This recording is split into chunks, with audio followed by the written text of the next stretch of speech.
2 Samuel capítulo 15. Depois disso, Absalão mandou preparar para si um carro com cavalos e 50 homens para correrem na sua frente.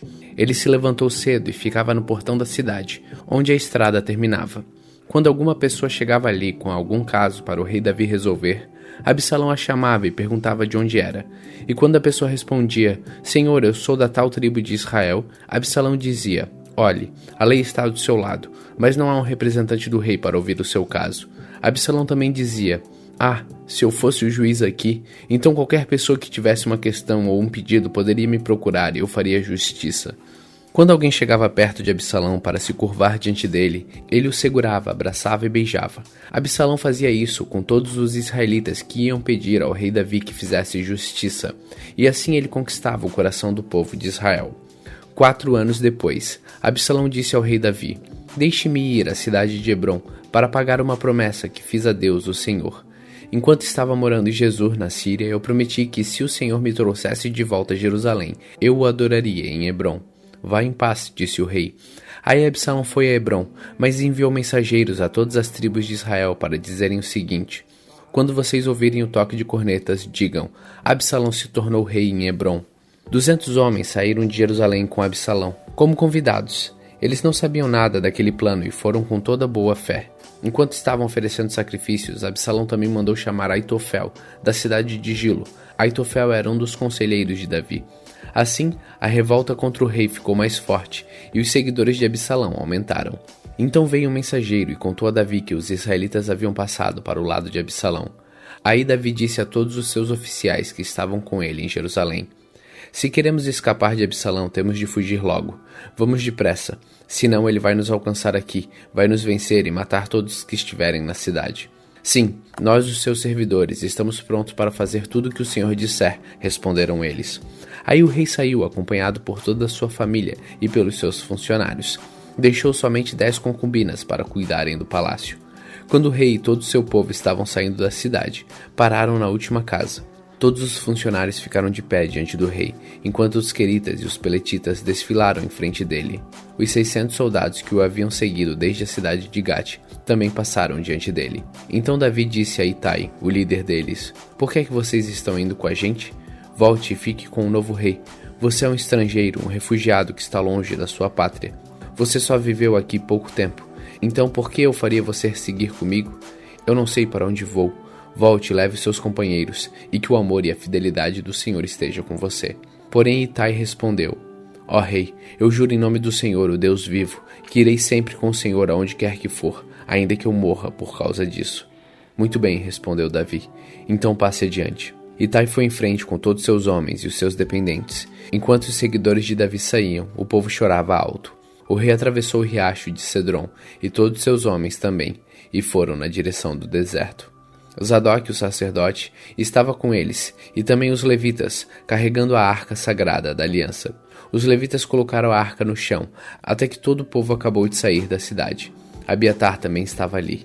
Então o rei disse a Zadok, leve a arca da aliança de volta para a cidade.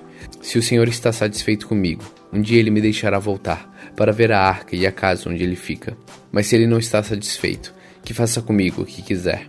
E Davi continuou a falar com Zadok. Olhe, leve o seu filho Ahimaas e também Jonatas, filho de Abiatar, e volte em paz para a cidade. Enquanto isso, eu vou ficar esperando nos caminhos do deserto, até receber notícias de vocês. Então Zadok e Abiatar levaram a arca de volta para Jerusalém e ficaram lá. Davi subiu o Monte das Oliveiras chorando. Ele estava descalço e havia coberto a cabeça em sinal de tristeza. Todos os que seguiam cobriram a cabeça e também choravam. Quando contaram a Davi que Aitofel havia passado para o lado de Absalão, ele disse, ó Senhor Deus, faz com que os conselhos de Aitofel atrapalhem os planos de Absalão.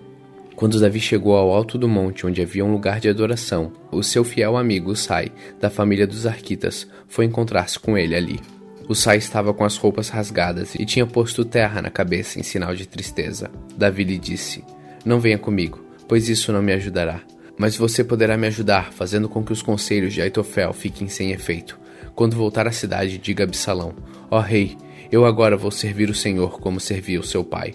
Os sacerdotes Zadok e Abiatar vão estar lá, e você contará a eles tudo que ouvir no palácio do rei. Os filhos deles, Ahimaás e Jonatas, vão estar lá também, e você poderá mandar por eles todas as informações que conseguir. Então Husai, o conselheiro particular de Davi, foi e chegou à cidade justamente quando Absalão estava chegando. 2 Samuel, capítulo 16. Davi passou para o outro lado do Monte das Oliveiras e ali se encontrou de repente com Ziba, o empregado de Mefibosete. Ele trazia 2 jumentos carregados com 200 pães, 100 cachos de passas, 100 cachos de frutas frescas e um odre cheio de vinho. Então o rei Davi lhe perguntou: "O que você vai fazer com tudo isso?" Ziba respondeu: "Os jumentos são para a família do rei montar, os pães e as frutas para os homens comerem, e o vinho é para eles beberem quando ficarem cansados no deserto." "Onde está Mefibosete, o neto do seu patrão Saul?" perguntou o rei. Ziba respondeu: "Ele ficou em Jerusalém, porque está convencido de que agora os israelitas vão devolver a ele o reino do seu avô Saul." O rei disse a Ziba: "Tudo que era de Mefibosete é seu." Ziba respondeu: "Eu me curvo diante do meu rei, o Senhor, e que eu sempre possa agradá-lo." Quando o rei Davi chegou à cidade de Baurim, Simei, filho de Gera, um dos parentes de Saul, foi encontrar-se com ele e começou a amaldiçoá-lo. Simei começou também a jogar pedras em Davi e nos seus oficiais, apesar de o rei estar rodeado pelos seus homens e pelos guardas pessoais. Ele amaldiçoou Davi e disse: "Fora daqui, assassino, criminoso, você tomou o reino de Saul. O Senhor Deus está castigando você por ter matado tantas pessoas da família de Saul. Agora Deus entregou o reino ao seu filho Absalão, e você está arruinado, seu assassino."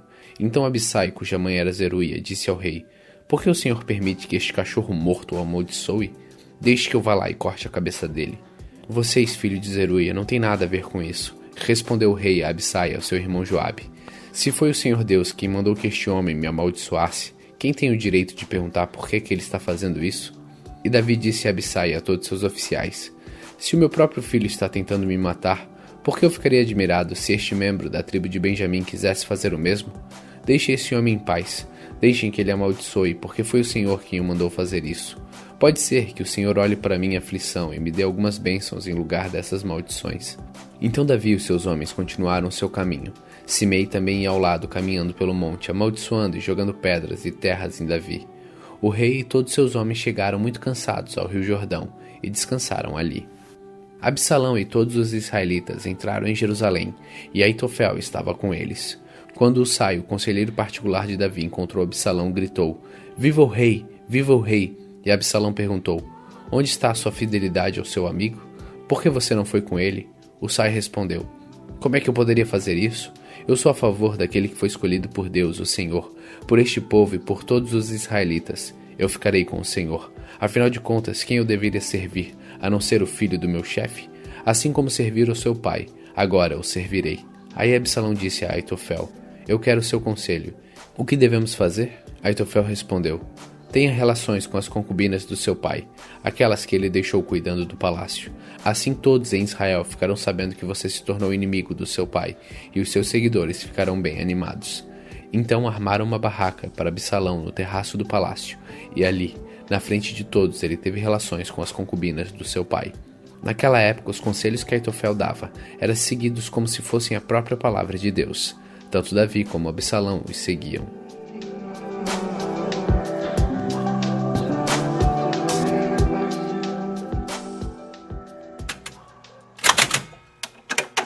Salmos capítulo 143. Ó Senhor Deus, ouve a minha oração, escuta o meu pedido, responde-me, pois és fiel e bom.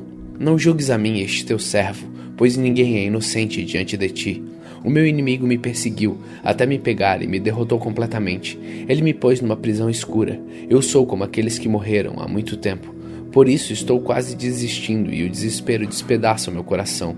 Eu lembro do passado, eu penso em tudo que tens feito e não esqueço das tuas ações. A ti levanto as mãos em oração. Como terra seca, eu tenho sede de ti. Ó Senhor Deus, responde-me depressa, pois já perdi todas as esperanças. Não te escondas de mim, para que eu não seja como aqueles que descem ao mundo dos mortos. Peço que todas as manhãs tu me fales do teu amor, pois em ti eu tenho posto a minha confiança. As minhas orações sobem a ti, mostra-me o caminho que devo seguir. Ó Senhor Deus, livra-me dos meus inimigos, pois em ti encontro proteção. Tu és o meu Deus, ensina-me a fazer a tua vontade, que o teu Espírito seja bom para mim e me guie por um caminho seguro.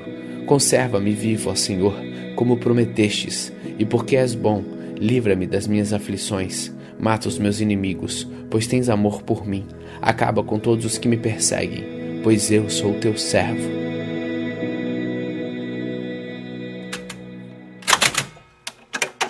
Primeira Tessalonicenses capítulo 3. Então não podemos aguentar mais sem ter notícias de vocês. Por isso Silas e eu resolvemos ficar sozinhos em Atenas e enviar a vocês o nosso irmão Timóteo. Ele tem trabalhado conosco no serviço de Deus, anunciando o Evangelho de Cristo. Nós o enviamos para animar e ajudar vocês na fé, a fim de que ninguém fique desanimado por causa das perseguições. Vocês mesmos sabem muito bem que elas fazem parte daquilo que Deus quer para nós. Pois quando estávamos com vocês, nós os avisamos que íamos ser perseguidos, e como vocês sabem, isso aconteceu mesmo. Por isso, não pude aguentar mais sem ter notícias de vocês, e enviei Timóteo para saber como vai a fé que vocês têm. É que eu tinha medo de que o diabo os tivesse tentado de tal modo que todo o nosso trabalho tivesse ficado inútil. Agora Timóteo já voltou daí de Tessalônica e nos trouxe boas notícias a respeito da fé que vocês têm em Deus e do amor que vocês têm uns pelos outros. Ele nos contou que vocês sempre lembram de nós com carinho e que têm tanta vontade de nos ver, como nós temos de ver vocês. Assim, irmãos, em todas as nossas dificuldades e sofrimentos, o que nos animou foi a fé que vocês têm. Agora nós nos sentimos com mais vida, porque sabemos que vocês continuam a viver firmes por estarem unidos com o Senhor. E assim, podemos dar graças a Deus por vocês. Agradecemos a alegria que temos diante do nosso Deus por causa de vocês. Dia e noite pedimos a Ele de todo o coração que nos deixe ir vê-los pessoalmente para podermos completar o que ainda falta na fé que vocês têm. Que o próprio Deus, o nosso Pai, e o nosso Senhor Jesus preparem o nosso caminho para podermos ir visitar vocês. Que o Senhor faça com que cresça cada vez mais o amor que vocês têm uns pelos outros e por todas as pessoas, e que esse amor se torne igual ao nosso amor por vocês. Desse modo, Deus dará força ao coração de vocês, e vocês serão completamente dedicados a Ele, e estarão sem culpa na presença do nosso Deus e Pai, quando o nosso Senhor Jesus vier, com todos os que são dele. Amém. 1 Tessalonicenses capítulo 4. Finalmente, irmãos, vocês aprenderam de nós como devem viver para agradar a Deus, e é assim mesmo que vocês têm vivido, e agora pedimos e aconselhamos em nome do Senhor Jesus que façam ainda mais, pois vocês conhecem os ensinamentos que demos pela autoridade do Senhor Jesus. O que Deus quer de vocês é isto: que sejam completamente dedicados a Ele e que fiquem livres da imoralidade. Que cada um saiba viver com a sua esposa de um modo que agrada a Deus, com todo respeito, e não com paixões sexuais baixas, como fazem os incrédulos que não conhecem a Deus. Nesse assunto, que ninguém prejudique o seu irmão, nem desrespeite os seus direitos, pois como nós já lhe dissemos e avisamos, o Senhor castigará duramente os que fazem essas coisas. Deus não nos chamou para vivermos na imoralidade, mas para sermos completamente dedicados a Ele. Portanto, quem rejeita esse ensinamento não está rejeitando um ser humano, mas a Deus, que dá a vocês o seu Espírito Santo.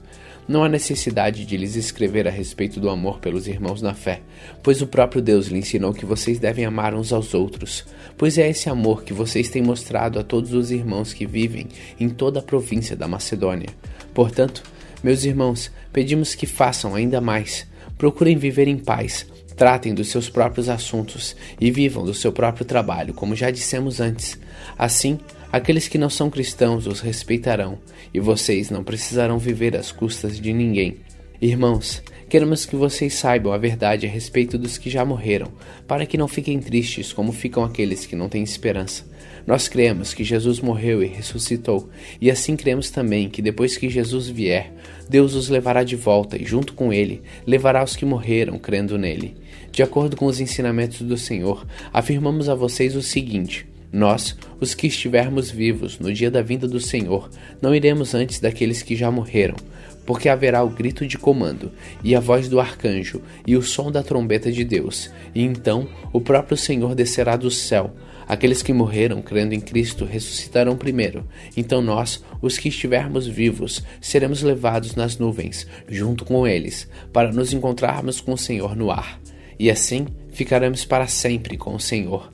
Portanto, animem uns aos outros com essas palavras.